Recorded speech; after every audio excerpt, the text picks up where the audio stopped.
ಸಿದ್ದರಾಮಯ್ಯನವರ ಬಲಿಷ್ಠ ನಾಯಕನ ಅಲುಗಾಡಿಸ್ಲಿಕ್ಕೆ ಯಾವ ನಾಯಕರಿಗೂ ಆಗಿರಲಿಲ್ಲ, ಒಂದು ದೇವೇಗೌಡರಿಗೂ ಆಗಿರಲಿಲ್ಲ. ಅಂಥದ್ದನ್ನು ಡಿ ಕೆ ಅಲುಗಾಡಿಸ್ತಾ ಇದ್ದಾರೆ. ಕಾಲವೇ ಉತ್ತರ.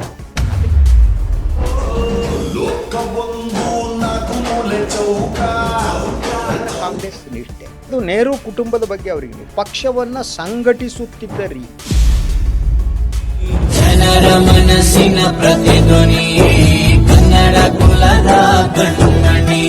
6 ವರ್ಷಗಳು ಕೆಪಿಸಿಸಿ ಅಧ್ಯಕ್ಷರಾಗಿ ಪೂರೈಸಿರುವಂಥ ಡಿ ಕೆ ಶಿವಕುಮಾರ್ ಅವರು ಏರ್ಪಡಿಸಿದ್ದ ಪಾರ್ಟಿಗೆ ನಿನ್ನೆ ಸಿಎಂ ಸಿದ್ದರಾಮಯ್ಯನವರು ಕೂಡ ಹೋಗಿದ್ರು. 2028 ಮಾತನಾಡ್ತಾರೆ. ಸೊ ಪಕ್ಷವನ್ನ ಮತ್ತೆ ಅಧಿಕಾರಕ್ಕೆ ತರುವ ಮಾತನಾಡ್ತಾರೆ. ನಾನು ಅವರ ಜೊತೆ ಹೆಗಲು ಕೊಟ್ಟು ನಿಲ್ತೀನಿ ಅಂತಾರೆ.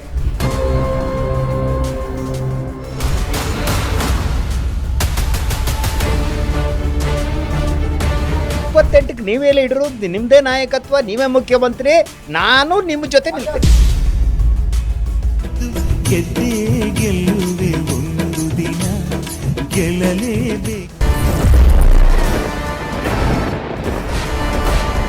ಲೇಡೀಸ್ ಆ್ಯಂಡ್ ಜೆಂಟ್ಲ್ಮನ್, ಈ ರಾಜಕಾರಣದಲ್ಲಿ ಯಾರು ಯಾರನ್ನು ಯಾವಾಗ ಹೊಗಳ್ತಾರೋ, ಯಾರು ಯಾವಾಗ ತೆಗಳ್ತಾರೋ, ಅವರವರ ರಾಜಕೀಯ ಬೇಳೆಯನ್ನು ಬೇಯಿಸ್ಕೊಳ್ಳೋಕ್ಕೋಸ್ಕರ ಯಾವ್ಯಾವ ಒಲೆಗೆ ಬೆಂಕಿ ಹಚ್ತಾರೋ ಗೊತ್ತಿಲ್ಲ. ಈ ಕರ್ನಾಟಕದಲ್ಲಿ ನಡೀತಾ ಇರುವಂತಹ ಅಧಿಕಾರ ಹಸ್ತಾಂತರದ ಚರ್ಚೆಗಳ ಬೆನ್ನಲ್ಲೇ 6 ವರ್ಷಗಳು ಕೆಪಿಸಿಸಿ ಅಧ್ಯಕ್ಷರಾಗಿ ಪೂರೈಸಿರುವಂಥ ಡಿ ಕೆ ಶಿವಕುಮಾರ್ ಅವರು ಏರ್ಪಡಿಸಿದ್ದ ಪಾರ್ಟಿಗೆ ನಿನ್ನೆ ಸಿಎಂ ಸಿದ್ದರಾಮಯ್ಯನವರು ಕೂಡ ಹೋಗಿದ್ದರು. ಅಲ್ಲಿ ಡಿ ಕೆ ಶಿವಕುಮಾರ್ ಅವರನ್ನ ಹೃದಯ ತುಂಬಿ ಆಶೀರ್ವದಿಸಿದ್ರೋ ಅಥವಾ ಆಶೀರ್ವದಿಸಿದ್ರೋ, ಅಲ್ಲಿ ಡಿ ಕೆ ಶಿವಕುಮಾರ್ ಬಗ್ಗೆ ತುಂಬ ಮೆಚ್ಚುಗೆಯ ಮಾತುಗಳನ್ನು ಆಡಿದರು. ಆ ಮಾತುಗಳ ಹಿಂದೆ ಏನಾದರೂ ಮರ್ಮ ಇದೆಯಾ, ಅಥವಾ ಡಿ ಕೆ ಶಿವಕುಮಾರ್ ಅವರಿಗೆ ಪರೋಕ್ಷವಾಗಿ ಏನಾದರೂ ಸೂಚನೆ ಕೊಟ್ರಾ? D K Shivakumar C M ಅವರ ಈ ಮಾತುಗಳನ್ನು ಯಾವ ರೀತಿ ಪರಿಗಣಿಸ್ತಾರೆ? ರಾಜ್ಯದ ರಾಜಕಾರಣ ಯಾವ ರೀತಿ ಬದಲಾಗುತ್ತೆ? ಹಾಗಾದರೆ ಈ ಎಲ್ಲ ವಿಷಯಗಳ ಬಗ್ಗೆ ಇವತ್ತು ವಿಶೇಷವಾಗಿ ಚರ್ಚೆ ಮತ್ತು ವಿಶ್ಲೇಷಣೆಯನ್ನು ಮಾಡಲಿಕ್ಕೆ ನಮ್ಮ ಜೊತೆಗೆ ಖ್ಯಾತ ಪತ್ರಕರ್ತರಾದಂಥ ಶಶಿಧರ್ ಭಟ್ ಅವರಿದ್ದಾರೆ. ಬನ್ನಿ, ಅವ್ರನ್ನ ಕಾರ್ಯಕ್ರಮಕ್ಕೆ ಸ್ವಾಗತಿಸೋಣ. ಸರ್ ನಮಸ್ತೆ, ಕಾರ್ಯಕ್ರಮಕ್ಕೆ ಸ್ವಾಗತ. ಏನು ಸರ್ ಇದು, ಒಂದಿನ ಹಾಲು ಜೇನು ಅಂತಾರೆ, ಒಂದಿನ ಹಾವು ಮುಂಗುಸಿ ಥರ ಕಿತ್ತಾಡ್ತಾರೆ, ಮತ್ತೊಂದಿನ ಉಜ್ವಲ ಭವಿಷ್ಯ ಇದೆ ಅಂತ ಅಂತಾರೆ. ಏನು ಇದು ಮಾತಿನ ಅರ್ಥ ಏನದು? ನೋಡಿ, ನಿನ್ನೆ ಒಂದು ಮಹತ್ತರ ಬೆಳವಣಿಗೆ ಇದು ಔತಣಕೂಟ. ಸೊ ಔತಣಕೂಟ ಅರೇಂಜ್ ಆದ ತಕ್ಷಣ ಬೇರೆ ಬೇರೆ ರೀತಿಯ ವಿಶ್ಲೇಷಣೆಗಳು ಪ್ರಾರಂಭ ಆಗಿದ್ವು. ಯಾರು ಬರ್ತಾರಾ, ಬರಲ್ವಾ, ಏನಾಗುತ್ತೆ, ಹಾಗೆ ಮಾಡ್ತಾರೆ, ಇಂಥ ಚರ್ಚೆಗಳು ನಡೀತಾ ಇತ್ತು. ಆದ್ರೆ ಕೆಪಿಸಿಸಿ ಅಧ್ಯಕ್ಷರು ಇಂಥ ಒಂದು ಔತಣಕೂಟ ಕಳೆದಾಗ ಯಾರು ಕೂಡ ತಪ್ಪಿಸ್ಕೊಳ್ಳಲ್ಲ, ಕ್ಲಿಯರ್ ಅದು. ಅದರಿಂದ ಸುಮಾರು 130 ಜನ ಹಾಜರಾಗಿದ್ರು. ಇದೇ ಸಂದರ್ಭದಲ್ಲಿ ಮುಖ್ಯಮಂತ್ರಿ ಸಿದ್ದರಾಮಯ್ಯನವರು ಮಾಡಿರೋ ಒಂದು ಟ್ವೀಟ್ ಇದಿದೆ, ಅದು ಬಹಳ ಮಹತ್ವದ್ದು. ಹೌದು, ಅದನ್ನ ನಾವು ಮೊದಲು ಸಿದ್ದರಾಮಯ್ಯನವರ ರಾಜಕೀಯ ಬದುಕಿನಲ್ಲಿ ನೋಡೋಣ.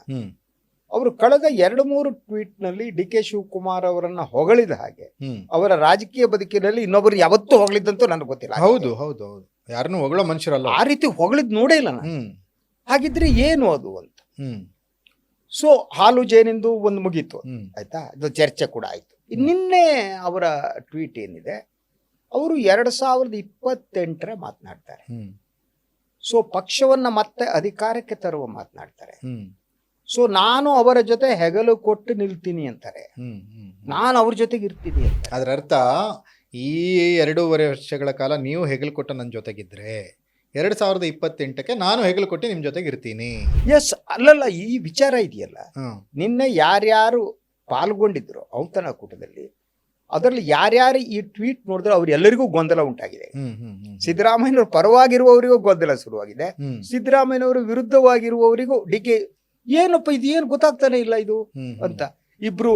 ಅಲ್ಲ, ಈಗ ಒಂದಂತೂ ಕ್ಲಿಯರ್ ಆಗ್ಬಿಟ್ಟಿದೆ ಸರ್, ಏನಂದ್ರೆ ಸಿದ್ದರಾಮಯ್ಯನವರ ನೆಕ್ಸ್ಟ್ 2ನೇ ನಾಯಕ ಯಾರಪ್ಪ ಅಂದ್ರೆ ಡಿ ಕೆ ಅನ್ನೋದೀಗ ಕನ್ಫರ್ಮ್ ಆಗಿದೆ. ಮೊದಲನೇದಾಗಿ.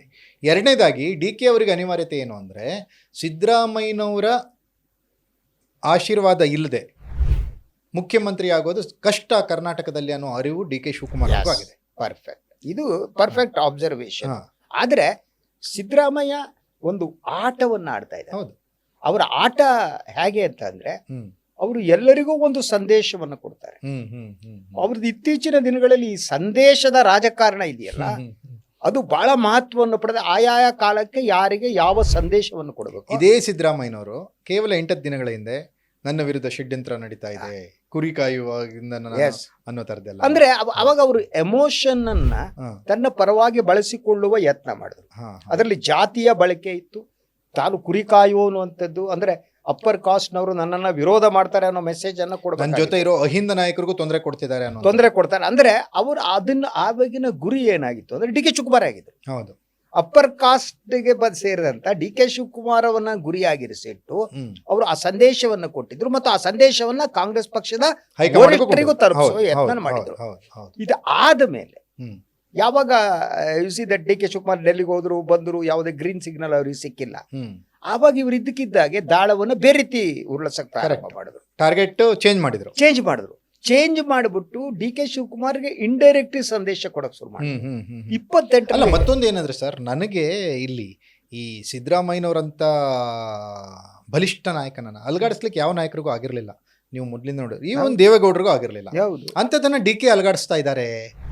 ಡಿ ಕೆ 2-3 ಕಾರಣ ಇದೆ. ಡಿ ಕೆ ಅವರಿಗೆ ಪ್ಲಸ್ ಆಗಿರುವ ಕೆಲವು ಅಂಶಗಳಿವೆ. ಒಂದು, ಅವರ ಕಾಂಗ್ರೆಸ್ ನಿಷ್ಠೆ. ಎರಡನೇದು, ನೆಹರು ಕುಟುಂಬದ ಬಗ್ಗೆ ಅವರಿಗೆ ನಿಷ್ಠೆ. ಮೂರನೇದು, ಅವರು ಪಕ್ಷವನ್ನ ಸಂಘಟಿಸುತ್ತಿದ್ದ ರೀತಿ, ಗ್ರಾಸ್ ರೂಟ್ ಲೆವೆಲ್ ಇಂದ ಪಕ್ಷವನ್ನ ಬಲಿಷ್ಠಪಡಿಸೋದಕ್ಕೆ. ಅದ್ರ ಜೊತೆಗೆ ತಮ್ಮದೇ ಆದ ಟೀಮ್ ಅನ್ನ ಅವರು ಕಟ್ಕೊಂಡ್ರು. ಅದ್ರ ಜೊತೆಗೆ ಶಾಸಕರ ವಿಶ್ವಾಸವನ್ನು ಅದ್ರಂದ್ರೆ ನೀವು ಸ್ಪಷ್ಟವಾಗಿ ನೀವು ಗ್ರಾಸ್ ರೂಟ್ ಲೆವೆಲ್ ಇಂದ ತಾಲೂಕಿಂತ ಹೋಬಳಿ ಮಟ್ಟದಿಂದ ನೀವು ರಾಜ್ಯ ಮಟ್ಟದವರೆಗೆ, ನಾಟ್ ಓನ್ಲಿ ರಾಜ್ಯ ಮಟ್ಟ ಸರ್, ದೆಹಲಿಯವರೆಗೆ ಅವರು ತೆಲಂಗಾಣದಲ್ಲಿ ಕಾಂಗ್ರೆಸ್ ಬರಕ್ಕೆ ರೇವಂತ್ ರೆಡ್ಡಿ ಸಿಎಂ ಆಗ್ಲಿಕ್ಕೆ ಒನ್ ಆಫ್ ದಿ ರೀಸನ್. ಆಮೇಲೆ ಕೇರಳದಲ್ಲಿ ಇವರೆಲ್ಲ ಯಾರು ಪ್ರಿಯಾಂಕಾ ಗೆಲ್ಲಕ್ಕೆ, ಬೇರೆ ಬೇರೆಯವರೆಲ್ಲ ಗೆಲ್ಲಕ್ಕೆ ಡಿ ಕೆನೇ ಇನ್ಚಾರ್ಜ್. ಅದಾದ್ಮೇಲೆ ತಮಿಳ್ನಾಡಲ್ಲಿ ಒಂದ್ 2 MP ಸ್ಥಾನ ಬರ್ಲಿಕ್ಕೆ ಡಿ ಕೆ ಇನ್ಚಾರ್ಜ್. ಈಗ ಅಸ್ಸಾಂನಲ್ಲಿ ತಗೊಂಡಿದ್ದಾರೆ. ಅವ್ರು ಎಲ್ಲೆಲ್ಲಿ ಹೋಗ್ತಾರೆ ಅಲ್ಲಿ ಅಂದ್ರೆ you knows how to plan ಅಂತ. Election planning is the most important. ಅಂದ್ರೆ ಸಿದ್ದರಾಮಯ್ಯನವರ ಸ್ಟ್ರೆಂತ್ ಏನಿದೆ ಅದು ಅವರು ಜನನಾಯಕ ಅನ್ನುವುದರಿಂದ ಬಂದ ಸ್ಟ್ರೆಂತ್ ಆದ್ರೆ ಇವರದ್ದು ಸ್ಟ್ರಾಟಜಿಯಿಂದ ಹೌದು, ತಂತ್ರಗಳಿಂದ ಬಂದ ತಂತ್ರಗಳು. ಒಂದು ಇಲೆಕ್ಷನ್ ಗೆಲ್ಲುವುದಕ್ಕೆ ಬೇಕಾದ ತಂತ್ರವನ್ನ ಅವರು ರೂಪಿಸಬಲ್ಲರು. ನಾಟ್ ಓನ್ಲಿ ರೂಪಿಸೋದು, ಅದನ್ನ ಅನುಷ್ಠಾನಗೊಳಿಸಬಲ್ಲರು, ಎಕ್ಸಿಕ್ಯೂಟ್ ಮಾಡ್ತಾರೆ. ಆ ಕಾರಣಕ್ಕಾಗಿ ಅವರಿಗೆ ಒಂದು ಇನ್ನೊಂದು ಅರಿವು ಬಂದಿರಬಹುದು, ಈ ಸಿದ್ದರಾಮಯ್ಯ ಬಿಟ್ಕೊಡೋ ಚಾನ್ಸ್ ಕಾಣ್ತಿಲ್ಲ, 28 ಕಾರಣ ನೋಡೋಣ ಅನ್ನೋ ಸ್ಥಿತಿ. ಅಲ್ಲ, ಅವ್ರಿಗೆ ಏನಂದ್ರೆ ಒಂದ್ ಆಗ್ಬೇಕಾಗಿರೋದೇನಂದ್ರೆ, ಈಗ ನಿನ್ನೆ ಸಿದ್ದರಾಮಯ್ಯನವರು ಇಂಡೈರೆಕ್ಟ್ ಆಗಿ ಏನೋ ಹೇಳಿದ್ದಾರೆ ಅನ್ನೋ ತರ, ಆದ್ರೆ ಅದನ್ನ ಬಹಿರಂಗವಾಗಿ ಅನೌನ್ಸ್ ಮಾಡ್ಬಿಡ್ತಾ ಹೈಕಮಾಂಡ್. ಹಂಗಾದ್ರೆ 2028ಕ್ಕೆ ಸಿದ್ದರಾಮಯ್ಯನವರು ಹೇಳ್ತಾರ ಬಹಿರಂಗ? ಹೈಕಮಾಂಡ್ ಮಾಡಲ್ಲ, ಬಟ್ ಸಿದ್ದರಾಮಯ್ಯನವರು ಹೇಳ್ತಿದ್ದಾರೆ 28ರವರೆಗೆ ನಾ ಬಿಡಲ್ಲ ಅಣ್ಣಯ್ಯ ಅಂತ.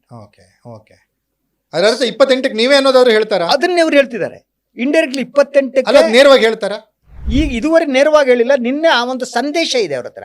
28ಕ್ಕೆ ಏನಂತಾರೆ, ನಾನು ನಿಮ್ಮ ಜೊತೆ ನಿಲ್ತೀನಿ. ದಟ್ ಮೀನ್ಸ್ ನನ್ನ ಜೊತೆ ನೀವು ನಿಲ್ಲಿ ಅಂತ ಹೇಳಲ್ಲ. ಕರೆಕ್ಟ್. ನಾ ನಿಮ್ಮ ಜೊತೆ ನಿಲ್ತೀನಿ ಅಂದ್ರೆ you will be the leader. 28ಕ್ಕೆ ನೀವೇ ಲೀಡರು, ನಿಮ್ದೇ ನಾಯಕತ್ವ, ನೀವೇ ಮುಖ್ಯಮಂತ್ರಿ, ನಾನು ನಿಮ್ಮ ಜೊತೆ. ಹಂಗಾದ್ರೆ ಎಲ್ಲೋ ಒಂದ್ ಕಡೆ ಹೈಕಮಾಂಡ್ ದುರ್ಬಲ ಅಂತ ಏನ್ ಮಾತಾಡ್ತಿದ್ವಲ್ಲ ನಾವು, ಹೈಕಮಾಂಡ್ ಒಳ್ಳೆ ಸ್ಟ್ರಾಟಜಿ ಮಾಡಿ ಅವರಿಬ್ಬರ ಮಧ್ಯದಲ್ಲೇ ಈ ಪ್ಯಾಚಪ್ ಅನ್ನ ಮಾಡಿಸಕ್ಕೆ ಯಶಸ್ವಿ ಆಯ್ತಂತ ಅನ್ಕೋಬೋದ ನೀವು? ಅಂದ್ರೆ ಅವರು ಇದು ಕೆಲವು ಸಮಸ್ಯೆಗಳೇನಿದೆ ಗೊತ್ತಾ, ಸಮಸ್ಯೆಗಳಿಗೆ ಕಾಲವೇ ಉತ್ತರ ಸರ್. ಜಗತ್ತಿನಲ್ಲಿ ಸಮಸ್ಯೆಗಳಿಗೆ ಕಾಲವೇ ಉತ್ತರ. ಅದರಿಂದ ನಮ್ಮ ಸಂಸ್ಕೃತಿಗೆ ಕಾಲ ಅನ್ನೋದಕ್ಕೆ ಶಿವನಿಗೂ ಕಾಲ ಅಂತೀವಿ ನಾವು. ಕಾಲ ಅಂತಂದ್ರೆ ಟೈಮ್ ಅಂತ. ಟೈಮ್ ಇಸ್ ಗಾಡ್ ಅಂತೀವಿ, ಶಿವ ಇಸ್ ಟೈಮ್. ಅದೇ ರೀತಿ ಸಮಸ್ಯೆಗಳು ಸಮಯ ಬಂದಾಗ ಬಗೆಹರಿತುವೆ ಅನ್ನುವ ಒಂದು ನೀತಿ ಇದೆಯಲ್ಲ, ಅದನ್ನ ಕಾಂಗ್ರೆಸ್ ಹೈಕಮಾಂಡ್ ಅನುಸರಿಸ್ತಾ ಇದೆ. ಅದನ್ನ ನೀವು ಹ್ಯಾಂಗ್ ಬೇಕಾದ್ರೂ ಇಂಟರ್ಫಿಯರ್ ಮಾಡಿ, ನೀವು ಬೇರೆ ಬಗೆಹರಿಸ್ಕೊಳ್ಳಿ ಅನ್ನೋದು ಆ ಸಂದೇಶ ಕೊಟ್ಟಿದ್ದಾರೆ. ನಾವು ಇಂಟರ್ಫಿಯರ್ ಮಾಡಲ್ಲ, ನೀವು ಡೆಲ್ಲಿ ಬಂದ್ರೆ ಸುಮ್ಮನೆ ಇರಲ್ಲ. ಆಮೇಲೆ ಮತ್ತೊಂದು ಇಲ್ಲಿ ಯೋಚನೆ ಮಾಡೋದು ಏನಿದೆ ಅಂದ್ರೆ ಭಟ್ರೆ, ಇವರಿಬ್ಬರ ಕಿತ್ತಾಟದಿಂದ ಕಾಂಗ್ರೆಸ್ ಅಧೋಗತಿಯತ್ತ ಹೋಗ್ತಾ ಇದೆ ಅನ್ನುವಂಥದ್ದು ಹಲವಾರು ಸರ್ವೆಗಳಲ್ಲಿ ಬಂದಿತ್ತು. ಈ ಕ್ಷಣದಲ್ಲಿ ಚುನಾವಣೆ ನಡೆದ್ರೆ ಕಾಂಗ್ರೆಸ್ನ 78 ಶಾಸಕರು ಸೋಲ್ತಾರೆ ಅನ್ನೋ ಸರ್ವೆ ರಿಪೋರ್ಟ್ ಕೂಡ ಬಂದಿತ್ತು. ಇವೆಲ್ಲದರಿಂದ ಇಬ್ರು ಎಚ್ಚೆತ್ಕೊಂಡಿದಾರ, ನಮ್ ಕಚ್ಚಾಟಕ್ಕೆ ಹೋಗ್ಬಿಟ್ರೆ ನೆಕ್ಸ್ಟ್ ಪಾರ್ಟಿನೂ ಹೋಗುತ್ತೆ, ಅಧಿಕಾರನೂ ಬರಲ್ಲ ಅನ್ನೋ ತರದ್ ಏನಾದ್ರು? ಒಬ್ಬ ರಾಜಕಾರಣಿ ಎಚ್ಚರಗೊಳ್ತಾರೆ ಅಂತಾನು ಸರ್ ನಂಗೆ ಅನ್ಸಲ್ಲ. ಅಂದ್ರೆ ಅಧಿಕಾರ ಯಾರ ಕೈಲಿರುತ್ತೋ ಅದು ಶಾಶ್ವತ ಅಂತಾನೆ ನಂಬ್ತಾರ. ಅಧಿಕಾರ ಇರೋ ನಾಳೆ ಹೋಗುತ್ತೆ ಅನ್ನುವ ಜ್ಞಾಪಕ ಸ್ಥಿತಿ ಇದ್ರೆ, ಅಜ್ಞಾಪಕದಲ್ಲಿ ಇದ್ರೆ ಆತ ಸಂತರಾಗ್ತಾನೆ ಅಲ್ವಾ? ಸೊ ದಟ್ ಇಸ್ ನಾಟ್, ನನಗೆ ಹಂಗ ಅನ್ಸಲ್ಲ. ಅಧಿಕಾರ ಕಾಯಂ ಅಂತ ಅನ್ಸುತ್ತೆ. ಆದ್ರೆ ಕಾಂಗ್ರೆಸ್ ಪರವಾದ ಸ್ಥಿತಿ ಇದೆಯಲ್ಲ, ಈಗ ನೋಡಿ ಏನಾದ್ರೂ ಯುದ್ಧ ಇನ್ನೂ ಮುಂದುವರೆದು ಅಂದ್ರೆ ಜನರ ಬದುಕಿಗೆ ಏನ್ ಕನೆಕ್ಟ್ ಆಗುತ್ತೆ, ಬೆಲೆ ಏರಿಕೆ ಇನ್ನೊಂದು ಆಗ್ಬಿಟ್ರೆ ಅದು ಕಾಂಗ್ರೆಸ್ ಪ್ಲಸ್ ಪಾಯಿಂಟ್ ಆಗ್ಬಿಡುತ್ತೆ. ಇಲ್ಲಿದ್ರೆ ಹೊಡ್ಸ್ಕೊಳ್ಳೋ ಚಾನ್ಸಸ್. ಹೌದು, ಈಗ ಬಿಜೆಪಿ ವೈಫಲ್ಯ ಕಾಂಗ್ರೆಸ್ಗೆ ಲಾಭ ಆಗುತ್ತೆ. Okay, yes sir, thank you ಇಷ್ಟೊತ್ತು ಭಾಗವಹಿಸಿ ಮಾತನಾಡಿದಕ್ಕೆ.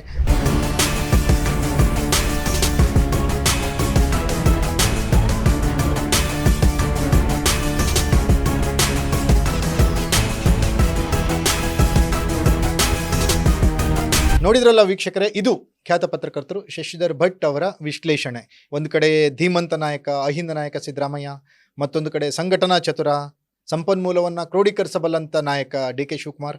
ಇವರಿಬ್ಬರು ಏನೋ ಒಂದು ಹಂತಕ್ಕೆ ಹೊಂದಾಣಿಕೆಗೆ ಬಂದಿದ್ದಾರೆ, ಹೊಸ ಅಗ್ರಿಮೆಂಟನ್ನು ಮಾಡ್ಕೊಂಡಿದ್ದಾರೆ, ಅಥವಾ ಅಗ್ರಿಮೆಂಟ್ನ ಏನೋ ರಿನ್ಯೂವಲ್ ಮಾಡಿದಾರ ಗೊತ್ತಿಲ್ಲ. ಅದನ್ನ ಅವರಿಬ್ಬರೇ ಬಹಿರಂಗಪಡಿಸಬೇಕು. ಇದಾಗಿತ್ತು ಖ್ಯಾತ ಪತ್ರಕರ್ತರು ಶ್ರೀ ಶಶಿಧರ್ ಭಟ್ ಅವರ ಜೊತೆಗಿನ ವಿಶೇಷ ಪಾಡ್ಕಾಸ್ಟ್. ನೆಲ ಜಲ ಭಾಷೆಗಾಗಿ ನೋಡ್ತಾ ಇರಿ ಫೋಕಸ್. ಸಿದ್ದರಾಮಯ್ಯನವರ ಬಲಿಷ್ಠ ನಾಯಕನ ಅಲುಗಾಡಿಸ್ಲಿಕ್ಕೆ ಯಾವ ನಾಯಕರಿಗೂ ಆಗಿರಲಿಲ್ಲ, ಒಂದು ದೇವೇಗೌಡರಿಗೂ ಆಗಿರಲಿಲ್ಲ. ಅಂಥದ್ದನ್ನು ಡಿ ಕೆ ಅಲುಗಾಡಿಸ್ತಾ ಇದ್ದಾರೆ. ಕಾಲವೇ ಉತ್ತರ.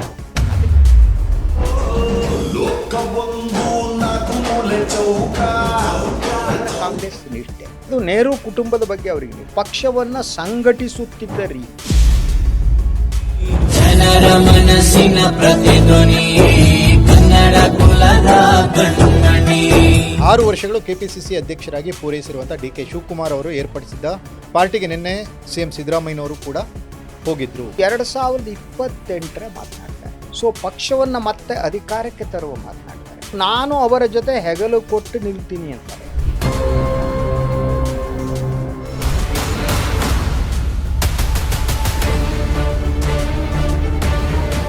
ನೀವೆಲ್ಲ ಇಡಿರೋದು ನಿಮ್ದೇ ನಾಯಕತ್ವ, ನೀವೇ ಮುಖ್ಯಮಂತ್ರಿ, ನಾನು ನಿಮ್ಮ ಜೊತೆ ನಿಲ್ತೀನಿ. ಗೆದ್ದೇ ಗೆಲ್ಲುವೆ ಒಂದು ದಿನ, ಗೆಲ್ಲಲೇಬೇಕು.